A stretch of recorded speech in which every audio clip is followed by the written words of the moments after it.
Hebreos capítulo 11, versículo 22. Por la fe, José al morir mencionó la salida de los hijos de Israel y dio mandamiento acerca de sus huesos.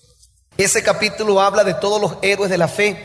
Enumera una gran cantidad de personas que indudablemente se convierten para nosotros en una referencia importante cuando estudiamos las Sagradas Escrituras. Habla de Abraham, la Biblia habla en este capítulo de Jacob, habla incluso de que Noé por la fe construyó el arca. Y a lo mejor mucha gente no se ha sentado a pensar un poco cuál fue la actitud que tuvo José para convertirse y para ser encontrado dentro de estos héroes que se señalan en el capítulo 11. Y yo quiero que nosotros entendamos un poquito acerca de la vida de José, porque vamos a hacer un viaje en el tiempo, vamos a leer algunas citas bíblicas y vamos a aprender algunas cosas que aprendió José a lo largo del viaje que le tocó emprender. Y quiero comenzar diciendo que Dios conoce el futuro de todas las cosas. Para nosotros, el presente, el pasado y el futuro son tres cosas diferentes. Pero para Dios, no. Para Dios el presente, el pasado y el futuro son una sola cosa. De tal manera que el futuro, que para nosotros es desconocido, para Dios está delante de Él normalmente. Dios sabe qué va a pasar mañana. Tú y yo no sabemos, pero Dios sabe qué va a pasar mañana. A veces decimos, mañana voy a la iglesia, si Dios quiere, porque indudablemente no sabemos si el mañana llegue para mucha gente. Y aunque nosotros no conocemos lo que pueda ocurrir el día de mañana, Dios sí lo conoce. Y la paz del creyente está en que aunque no sabemos nosotros qué será del mañana, si Dios sí lo sabe, nuestra vida está en sus manos, así que todo va a salir bien. Pero el futuro está perfectamente identificado para Dios. José no lo sabía, pero Dios había escogido a José en el futuro para grandes cosas. José no había nacido y ya Dios sabía que José iba a ser gobernador de Egipto. Y Dios escogió a José para liberar al pueblo en un tiempo de decadencia y en un tiempo de gran necesidad. Dice la Biblia que vino una época en la que vino un hambre tan fuerte que muchas naciones desaparecieron, muchas culturas desaparecieron. Y Dios, sin que José lo supiera, lo escogió desde mucho antes para él ser el administrador y de esa manera librar a su pueblo y convertirse en lo que hoy nosotros conocemos como el pueblo de Dios. Génesis 41, verso 29, dice, están por venir, le dice José a Faraón, están por venir 7 años de mucha abundancia en todo Egipto, a los que les seguirán 7 años de hambre, que harán olvidar toda la abundancia que antes hubo. El hambre acabará con Egipto. Tan terrible será el hambre que nadie se acordará de la abundancia que antes hubo en el país. El faraón tuvo el mismo sueño 2 veces porque Dios ha resuelto firmemente hacer esto y lo llevará a cabo muy pronto. 33. Por tanto, provéase ahora Faraón de un varón prudente y sabio y póngalo sobre la tierra de Egipto. Haga esto Faraón y ponga gobernadores sobre el país y quite la tierra de Egipto en los 7 años de la abundancia. Y junten toda la provisión de estos buenos años que vienen y recojan el trigo bajo la mano de Faraón para mantenimiento de las ciudades y guárdenlo. Y esté aquella provisión en depósito para el país para los 7 años de hambre que habrá en la tierra de Egipto y el país no perecerá de hambre. El 37. El asunto pareció bien a Faraón y a sus siervos y dijo Faraón a sus siervos, ¿acaso hallaremos a otro hombre como este, José, en quien esté el Espíritu de Dios? Y dijo Faraón a José, pues Dios te ha hecho saber todo esto, no hay entendimiento ni sabio como tú. Tú estarás sobre mi casa y por tu palabra se gobernará todo mi pueblo, solamente en el trono seré yo mayor que tú. Lea el 42:2, vaya al capítulo 42, versículo 2, y dice, y dijo, he aquí yo he oído que hay víveres en Egipto cuando vino el hambre. Esto lo dice Jacob estando en su tierra. He aquí yo he oído que hay víveres en Egipto. Descended allá y comprad de allí para nosotros, para que podamos vivir. ¿Y qué pasa? Y no muramos. Es decir, si José no hubiera llegado a Egipto, ¿qué hubiera pasado con el pueblo de Israel? Hubieran desaparecido. Dios, que conocía el futuro y que sabía todas las cosas, hizo que José pasara por una serie de circunstancias y una serie de situaciones para llegar a este Egipto, y de esa forma hacer que el plan perfecto que Dios tenía con él se cumpliera y beneficiar a mucha gente en los 7 años de hambre que vino sobre toda la tierra. Quiero que tú entiendas algo perfecto. Así tú te niegas a entender esto, Dios tiene un plan perfecto contigo. Lamentablemente, cuando vemos que algunas cosas no se alinean conforme a lo que nosotros quisiéramos que pasaran, pensamos que el plan perfecto de Dios está equivocado. Pero el plan perfecto de Dios para conmigo, el plan perfecto de Dios para contigo es perfecto. Y Dios habrá de hacer una obra grande en tu vida porque te ha escogido para grandes cosas. Lamentablemente nosotros nos rebelamos al plan que Dios tiene para con nosotros y no nos damos cuenta que todo lo que nos toca vivir en esta vida no es otra cosa más que el proceso de Dios. El proceso de Dios para transformarnos y convertirnos en lo que Dios quiere que seamos. Todo lo que vivió José, agradable y desagradable, fue el proceso de Dios que Dios usó para convertirlo en el hombre que ahora estaría administrando durante 7 años de hambre la comida, no solamente para Egipto, sino para todas las naciones que pudieron beneficiarse en aquella historia y en aquella época. Ahora, emprendamos un viaje con José, y yo quiero enseñarle a usted 5 cosas que aprendió José en su viaje. 5 cosas que para nosotros son importantes. 5 cosas que fueron tan importantes para José que si José no las hubiera aprendido, si José no hubiera pasado por esto, jamás hubiera sido el hombre que ahora estaba administrando comida a muchas naciones y aún al mismo pueblo de Egipto. A veces nosotros renegamos de Dios y no entendemos por qué Dios permite que ocurran cosas en nuestra vida. Pero aún las cosas malas que puedan pasar están siendo alineadas por Dios. Están siendo alineadas con un propósito. Dios, que conoce el futuro, está perfeccionándome para que el plan perfecto que Él tiene conmigo pueda establecerse sin ningún tipo de impedimento. Así que tú debes darle gracias a Dios por todo lo que has vivido hasta el día de hoy. Y quiero que entienda esto: Dios está alineando todas las cosas a tu favor porque tiene un propósito grande al final de que el plan se cumpla con tu vida. Tú eres parte del plan de Dios. Sin embargo, muchos, al comenzar parte del proceso de Dios, entienda bien lo que le voy a decir, estamos crudos. Y al decir que estamos crudos, ¿sabe lo que le quiero decir? Que no estamos preparados. Y el proceso de Dios se efectúa para tratar de curtirnos y poder hacer de nosotros lo que Dios quiere que nosotros seamos. Voy a usar el ejemplo del mismo versículo bíblico. Usted sabe quién era José. José no tenía la capacidad para gobernar Egipto. José no tenía la capacidad para poder administrar durante 7 años de hambre lo que le correspondió administrar. ¿Sabe por qué no tenía la capacidad? Porque José era un niño consentido. José dormía con peluche. Dice la Biblia que su papá lo amaba más que a todos sus hijos. José era un niño consentido. Cuando José se caía, todo el mundo corría, los criados, el padre, a ver por qué José se había caído.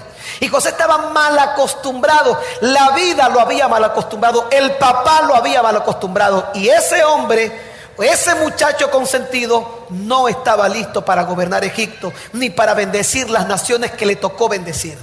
Entonces Dios necesitaba pasarlo por el trillo. Dios necesitaba llevarlo a través de un viaje en el tiempo. Y cada estación en la que se detiene José, aprendió algo particular. Aprendió algo. Su actitud de ser un niño consentido poco a poco fue desapareciendo. Y en la medida que el viaje se iba desarrollando, José se fue convirtiendo en el hombre que Dios quería que José fuera. Muchos de ustedes son niños consentidos y niñas consentidas. Y sabe algo, cada situación de la vida está determinando que Dios te está procesando y te está formando porque tiene un propósito perfecto con tu vida.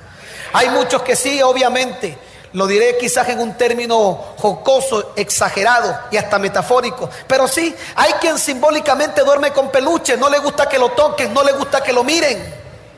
Y Dios necesita llevarte a un pozo de soledad para que aprendas lo severo que es la vida y puedas tener la disposición de cumplir el plan de Dios. Quiero detenerme porque José aprendió 5 cosas en su viaje. La primera de ellas, José aprendió en su casa algo muy importante que tú y yo necesitamos aprender. José aprendió algo que se llama prudencia. Porque José era un hombre imprudente, era un hombre bueno, un hombre de buen corazón, un hombre que amaba a Dios, pero era un hombre imprudente. ¿Sabe lo que es un hombre imprudente? Imprudente. Un hombre imprudente es uno que habla y no mide lo que habla. Uno que suelta las cosas y no sabe el efecto o el daño que hace cuando suelta sus palabras. Vamos a leer Génesis 37 para que se dé cuenta de algo que quiero que usted observe conmigo. Y Dios puede tener un plan contigo muy grande. Dios puede tener un ministerio poderoso contigo. Pero si tú no aprendes la prudencia, no estás preparado para ese propósito. Génesis 37, versículo 4. Vamos a leer el 3 para poder contactar el 4. Dice: y amaba Israel, es decir, el padre, a José más que a todos sus hijos, porque lo había tenido en su vejez, y le hizo una túnica de diversos colores. Y viendo sus hermanos que su padre lo amaba más que a todos sus hermanos, le aborrecían y no podían hablarle pacíficamente.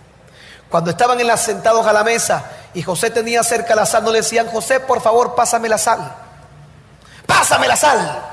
Dice la Biblia que le aborrecían porque sabían el amor que el padre tenía con él y no podían hablarle pacíficamente. Y entonces José empezaba a soñar. Dios tenía un trato con él, pero José era un hombre imprudente. Y entonces sigue diciendo el verso 5: y soñó José un sueño y lo contó a sus hermanos, y ellos llegaron a aborrecerle más todavía. Y les dijo: oíd ahora este sueño que he soñado. He aquí que atábamos manojos en medio del campo, y he aquí que mi manojo se levantaba y estaba derecho, y que vuestros manojos estaban alrededor y se inclinaban al mío. ¿Ah? Él sabía que los hermanos le tenían rabia. Él sabía la molestia que le tenía, y le venía y les echaba ese cuento y les contaba ese sueño. ¿Qué cree usted que hacían los hermanos? Le pasa a este bobo, pues. ¿Qué quiere decir tú? ¿Que nosotros te vamos a servir? ¿Qué quiere decir tú? ¿Que nosotros vamos a estar tú? Mire, estos muchachos tenían una incomodidad desde hace tanto tiempo, y José no sabía guardar las palabras. José no sabía lo que era la prudencia. ¿Sabe lo que le ocurre a mucha gente que es imprudente? Suelta las palabras y no se da cuenta el efecto que hace. Se busca enemigos innecesarios. Se mete en problemas que no deberían haber sido sus problemas. Y créame que este José jamás y nunca es el mismo José que ahora está gobernando Egipto y está librando al mundo del hambre. Dios tuvo que pasarlo por un proceso, y lo primero que le enseñó a José fue la prudencia, a dominar la lengua. El libro de Santiago dice que el que logra tener control sobre la lengua es varón perfecto, y aún tendrá el poder de controlar todo su cuerpo. Si nunca dominas la lengua, jamás podrás ser parte del plan de Dios, porque la lengua es un enemigo y un miembro terrible que está en nuestro cuerpo. Con la lengua, dice la Biblia, algunos maldicen a los hombres y bendicen a Dios. Mire, hay gente que es tan imprudente y que tiene la lengua larga. Mire, y no hay forma de controlar cuando comienzan a hablar. No solamente se meten en problemas ellos. Los que tienen problema con la lengua en su imprudencia meten en problema a todo el mundo. ¿Cuántas veces nos hemos metido en problemas y después que pasa todo? Ay, Dios mío, ¿por qué dije eso? Y como que reconocemos: yo no tenía que haberlo dicho. Pero lo reconociste demasiado tarde porque lo dijiste y ya el problema se prendió. Y José tuvo que entender y tuvo que aprender su primera lección en este viaje que comenzó. Su primera lección fue aprender a dominar la lengua y a ser prudente por esa boca. ¿Cuánto nos afecta a nosotros aprender esta misma lección? Dominar la lengua. Mire, el Salmo 73 dice, habla de las personas que no conocen a Dios, y dice que con su lengua pasean toda la tierra. Hay gente que no tiene problema de mentira, ni tampoco de chisme. No son chismosos, no son mentirosos, pero son imprudentes. No pueden dominar la lengua, no pueden controlarse al hablar. Y a lo mejor lo que están diciendo es verdad, pero su imprudencia, siendo una verdad, le está trayendo problemas. Hace poco aprendí algo que me di cuenta que es cierto. Una verdad dicha antes de tiempo trae problemas.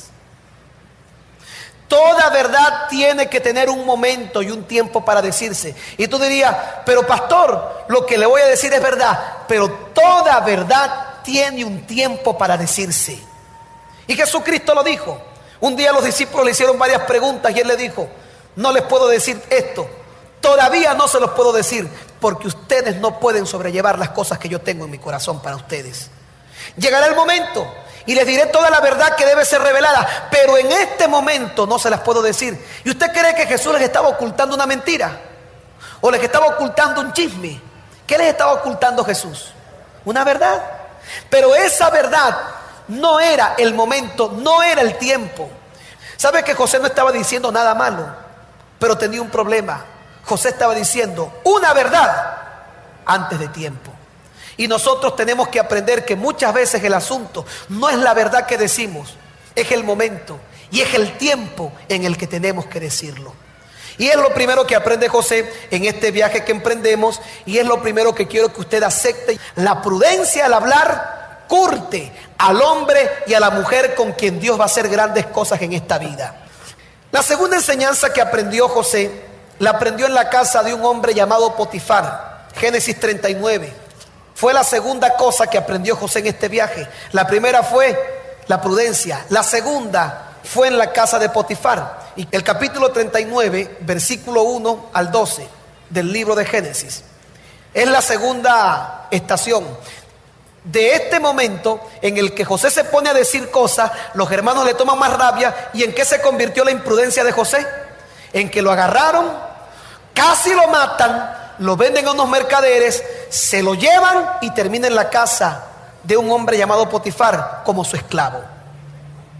Y aprende la segunda verdad que quiero que usted se dé cuenta.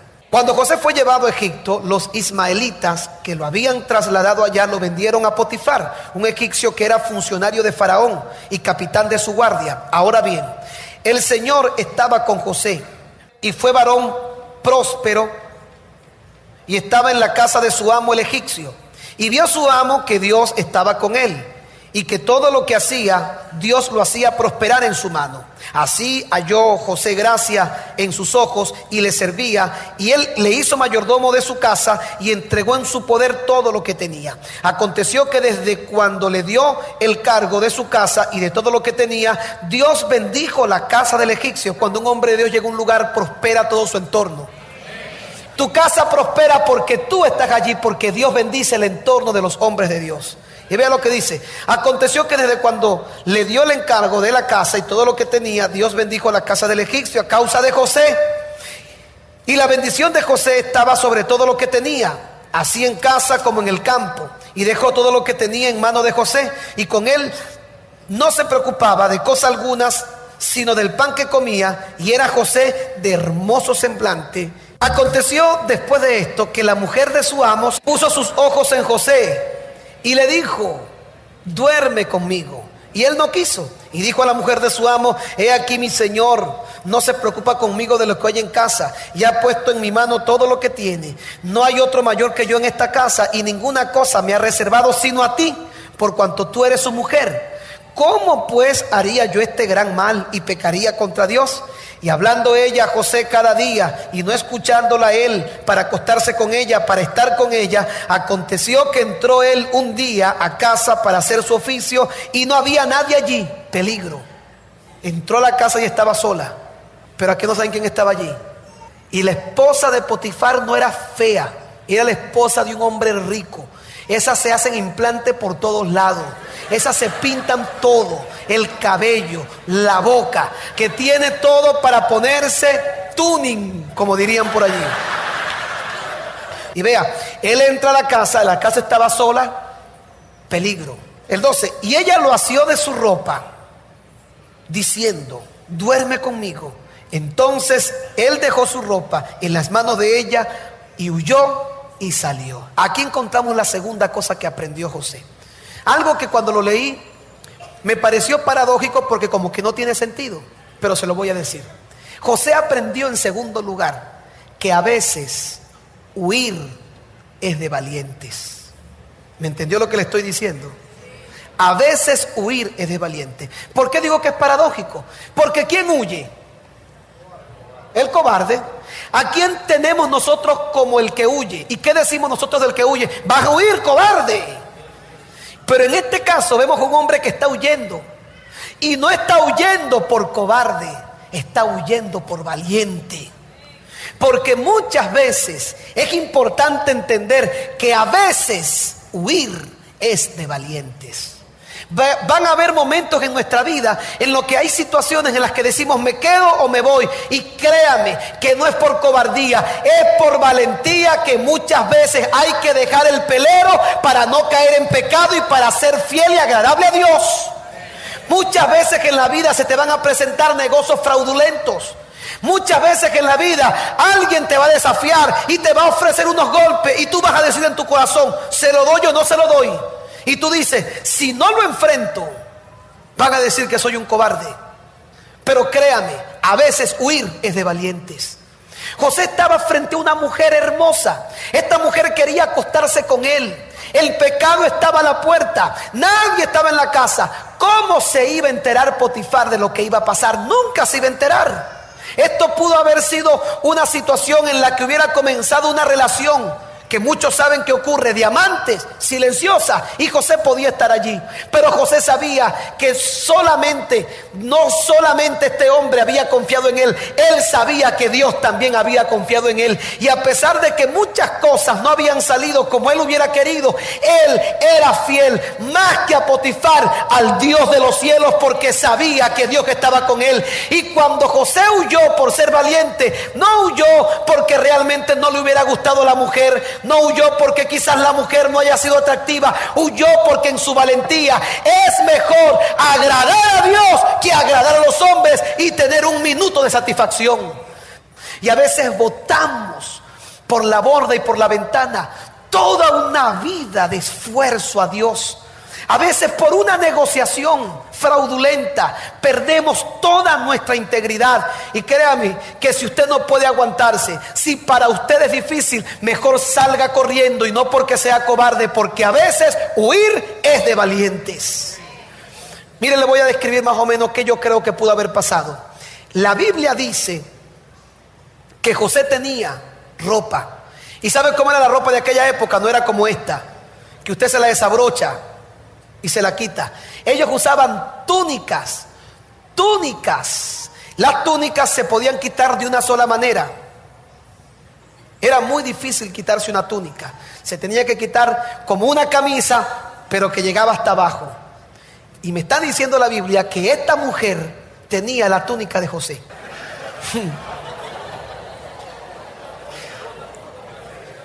¿Qué pasó allí? Mire, yo trato de entender e interpretar lo siguiente. Es probable, es una especulación lo que le voy a decir, que la belleza de esta mujer, la situación prometedora y el momento, porque somos humanos. Yo no quiero venderle a usted los héroes de la Biblia como personas que no tenían sentimientos. Porque a veces cuando leemos a Abraham, Elías, Moisés, decimos, esa gente no sentía. Sí sentía. ¿Usted cree que una persona por ser un hombre de Dios no siente? Sí siente. Y le da hambre.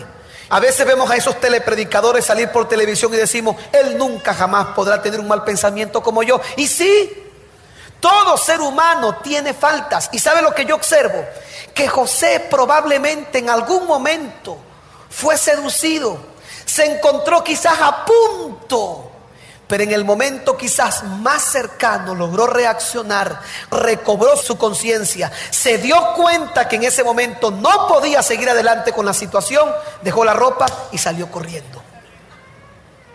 Y es aquí donde José entendió que aunque podamos estar muy cerca, siempre habrá una mano divina. La gracia de Dios puede salvarnos en el momento más cercano de la dificultad.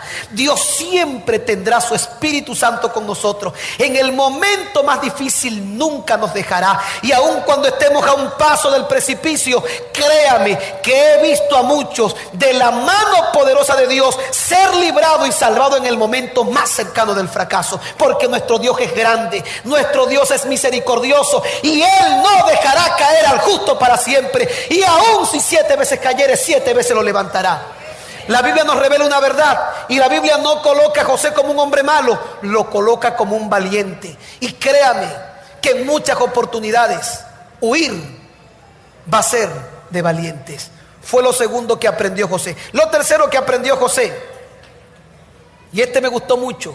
Lo tercero que aprendió José en su viaje fue lo siguiente. Le cuento que cuando José desprecia a la mujer de Potifar y llega a su esposo, la mujer tenía la ropa en la mano y le dice: el sinvergüenza que pusiste en la casa me quiso violar. ¿Qué vas a hacer con él? Potifar se enardeció, se molestó y lo mandó a meter preso. Y José fue a la cárcel injustamente. Mire cómo el niño mimado comienza a ser trillado y comienza a ser raspado para Dios hacer de él lo que tenía que hacer. Y José llega a la cárcel. Oiga este detalle que me gustó mucho. Aquí José aprendió su tercera lección. Y quiero que usted vaya conmigo al Génesis 40, versículo 1 al 14. Mire lo que le pasó a José estando en la cárcel de forma injusta. Injustamente lo meten preso. Y cuenta la Biblia que tiempo después, aconteció después de estas cosas, que el copero del rey de Egipto y el panadero delinquieron contra su señor el rey de Egipto.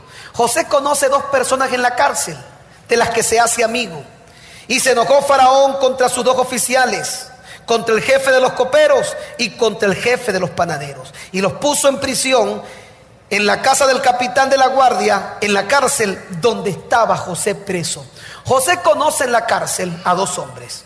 Y el capitán de la guardia encargó de ellos a José, y él les servía, y estuvieron días en la prisión. Ambos, el copero y el panadero del rey de Egipto, que estaban arrestados en la prisión, tuvieron un sueño, cada uno su propio sueño en una misma noche, cada uno su propio significado. Y vino a ellos José por la mañana y los miró, y he aquí que estaban tristes. Y él le preguntó a aquellos oficiales de Faraón que estaban en la prisión a causa del sueño que tenían y por qué estaban tristes. ¿Por qué perecen hoy mal vuestros semblantes? Ellos le dijeron: hemos tenido un sueño y no hay quien lo interprete. Entonces José dijo: ¿no son de Dios las interpretaciones? Cuéntenme el sueño. Y vino el jefe de los coperos y contó el sueño a José y le dijo: yo soñaba que veía una vid delante de mí, y en la vid 3 sarmientos, y ella como que brotaba y arrojaba su flor, viniendo a madurar sus racimos de uva, y que la copa de Faraón estaba en mi mano, y tomaba yo las uvas y las exprimía en la copa de Faraón, y daba yo la copa en mano de Faraón. Y dijo José: esta es la interpretación. 3 sarmientos son 3 días. Al cabo de 3 días levantará Faraón su cabeza y te restituirá tu puesto, y darás la copa a Faraón en su mano, como solías hacerlo cuando eras su copero. Y le dice el 14: acuérdate de mí cuando tengas ese bien, y te ruego que uses conmigo de misericordia, y hagas mención de mí a Faraón, y me saques de esta casa. Lo tercero que aprendió José fue una de las que más me gustó. Mire, uno nunca sabe cuando un amigo va a ser útil. José aprendió el poder y el valor de la amistad. José no dijo: estoy conociendo a este que está preso, este es un malandro. Nosotros a veces menospreciamos a las personas y subestimamos a las personas. Y decimos: bueno, mis únicos amigos son los abogados, mis únicos amigos son los ingenieros. Mire, uno nunca sabe en la vida cuándo una amistad va a ser un instrumento de Dios para bendecir nuestra vida. Mire, lo he vivido. He visto gente que ha despreciado a tantos porque a lo mejor no tienen un carro, pero el mundo da unas vueltas, y al pasar el tiempo he visto como aquel que muchos menospreciaron se ha convertido en gente grande, y ellos han perdido la bendición de tener el placer de acercarse y vincular con personas como esta. José no subestimó a este hombre porque estaba en la cárcel, ni porque lo vio preso. José sabía que el valor de una amistad nunca jamás se sabe en qué momento puede ser útil. Porque muchas veces un abogado te ayuda, pero un abogado no puede ayudarte en todos los casos de tu vida. Muchas veces un ingeniero te puede ayudar, pero él no está en todos los casos de tu vida. Hay momentos en los que un mecánico te puede sacar las patas del barro y tú lo menosprecias porque es un mecánico.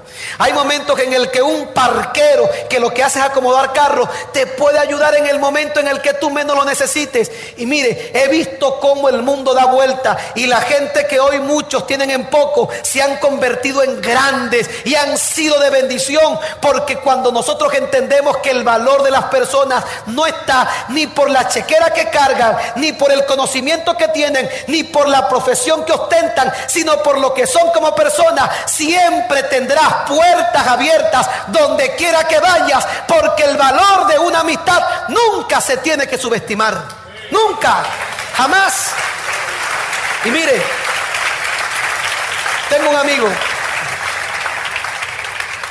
El mundo da unas vueltas increíbles. Carlito lo llamaban. Chiquitico que estudiaba conmigo, chiquitico. Todo el mundo le buscaba pleito y le metían cocorrones. Y yo siempre salí en defensa de él porque él era más chiquito que yo. Era de mi misma edad, pero más chiquito que yo. Le hablo de que estudió conmigo segundo, tercero, cuarto, quinto y sexto. Cuando llegó la etapa del desarrollo, no sé qué pasó.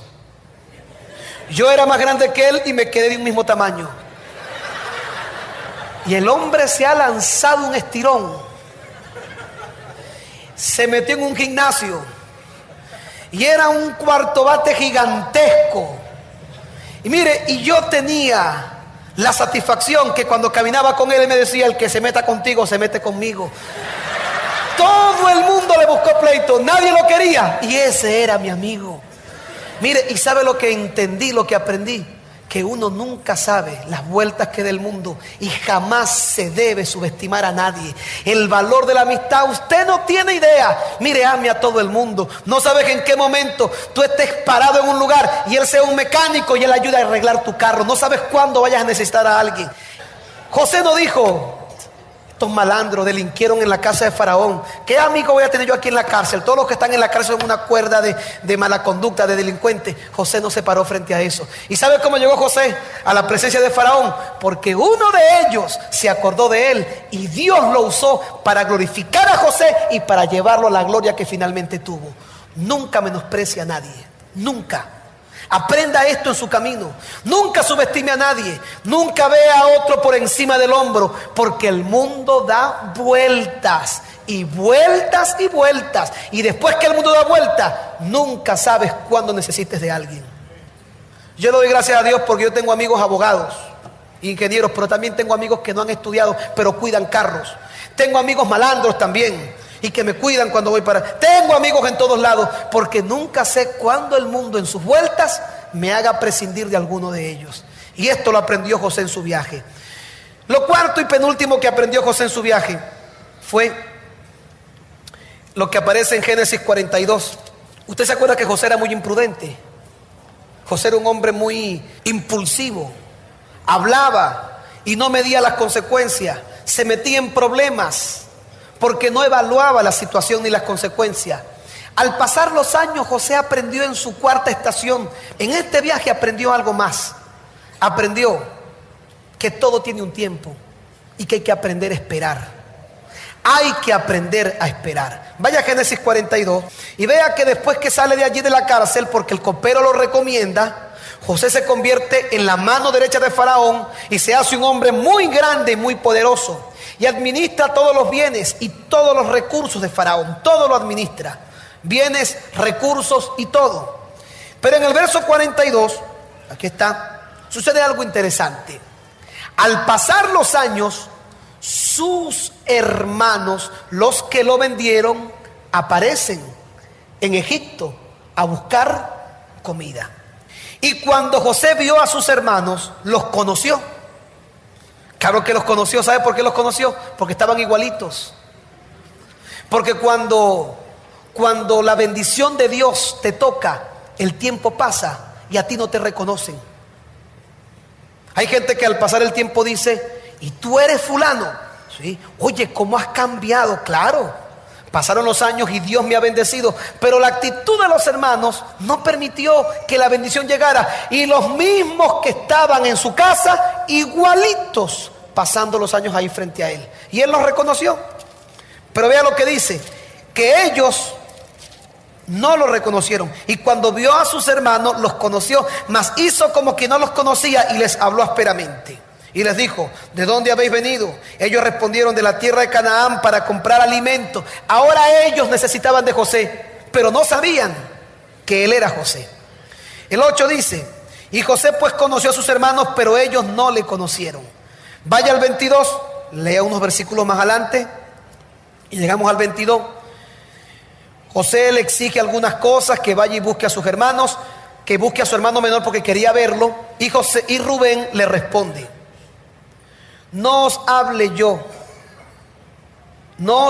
yo y dije, no pequéis contra el joven. Le está recordando a los hermanos, contra José.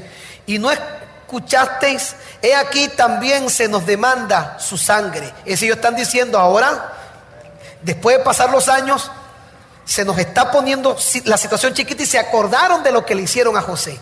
Pero ellos no sabían que los entendía José, porque había intérprete entre ellos. Como ellos supuestamente creían que José era egipcio, ellos hablaban en hebreo y no sabían que José los estaba entendiendo. Pero vean lo que hizo, el 24. Y se apartó José de ellos y lloró. Mire, José, ¿sabe cómo estaba José? Así. Estaba con la palabra en la punta de la lengua para gritarle: yo soy su hermano, a mí fue el que me vendieron. ¿Y sabe qué hacía José cuando ya estaba a punto? Se apartaba, se escondía y lloraba, se limpiaba los ojos y salía otra vez sobrio y como si nada hubiera pasado. ¿Sabe? José podía hacerlo, pero José, después de todo este tiempo, había aprendido algo. Todo tiene su tiempo. Antes hablaba de más, ahora él decía: no es el momento de hablar. Tengo una verdad y esta verdad no la puedo soltar todavía. Y va a leer toda la historia hasta llegar finalmente al capítulo 45, el versículo 1, y vea lo que dice. No podía ya José contenerse delante de todos ellos, los que estaban a su lado, y clamó: haced salir de mi presencia a todos. Y no quedó nadie con él al darse a conocer José a sus hermanos. Mire cómo se lo dijo. Entonces se dio a llorar a gritos, imagínese, y oyeron los egipcios, y oyó también la casa de Faraón. Imagínese los gritos que pegó José. ¡Ay, yo soy su hermano! ¡Ustedes me vendieron! ¿Se acuerdan de mí? Y reveló la verdad en ese momento. Pero ¿saben cuántas oportunidades? En 3 veces que los vio ir y venir. Y no se iban en carros como ahorita, se iban en camellos o en caballos. Así que se considera que todo esto, desde que los vio la primera vez, transcurrieron aproximadamente de 3 a 4 meses.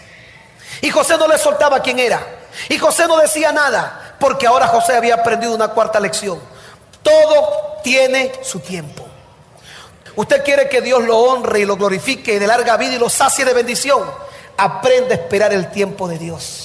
No actúe bajo el impulso de sus emociones. No actúe bajo como usted se pueda sentir en un momento particular, porque todo tiene su tiempo. A veces queremos resolver las cosas, a veces queremos hacer tantas cosas, y Dios tiene que entregarnos la capacidad del dominio propio para entender y aprender que todo en esta vida tiene un tiempo.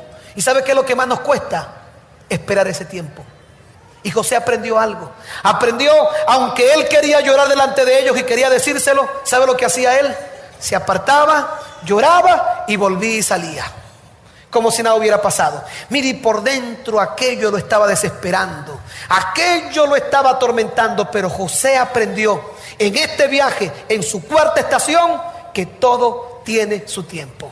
Y lo último que aprendí en esta historia tan bella de José es el 5.º aspecto. Se encuentra en el capítulo 45, nuevamente, pero del 1 al 8. Salimos de la casa de José, fuimos a la cisterna con José, fuimos a la casa de Potifar y vimos a esa mujer con José. De ahí fuimos a la cárcel, conocimos un par de amigos en la cárcel. De allí volvimos a ver a los hermanos de José. Nos aguantamos con José cuando quisimos decirle toda la verdad, pero ahora terminó el viaje. Y José aprendió lo último que lo convirtió en el hombre que la Biblia dice que por la fe vivió.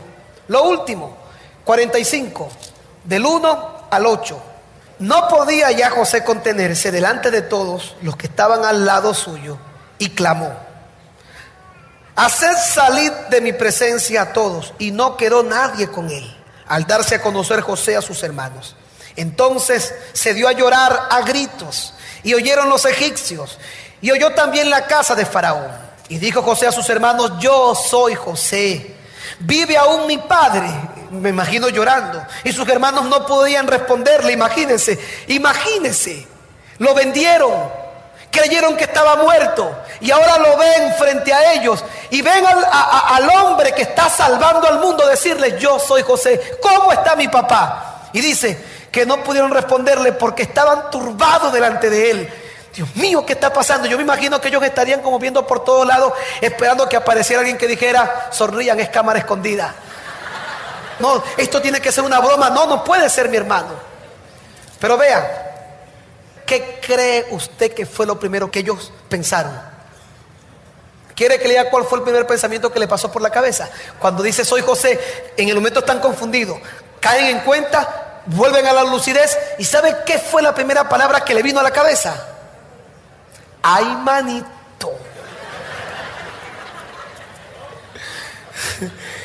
¡Ay, ay, ay! Este fue al que agarramos, ayer lo tiramos, se lo quitamos a mi papá desde jovencito. Ay, este es el hombre que tiene poder y que puede matar, no sé qué. Yo me imagino a toditos asustados. Yo creo que por un momento se alegraron al ver que era José, pero de repente se le fue el gozo diciendo: es José. Primero dijeron: ¡ay, es José! Y después dijeron: ¡ay, Dios mío, es José!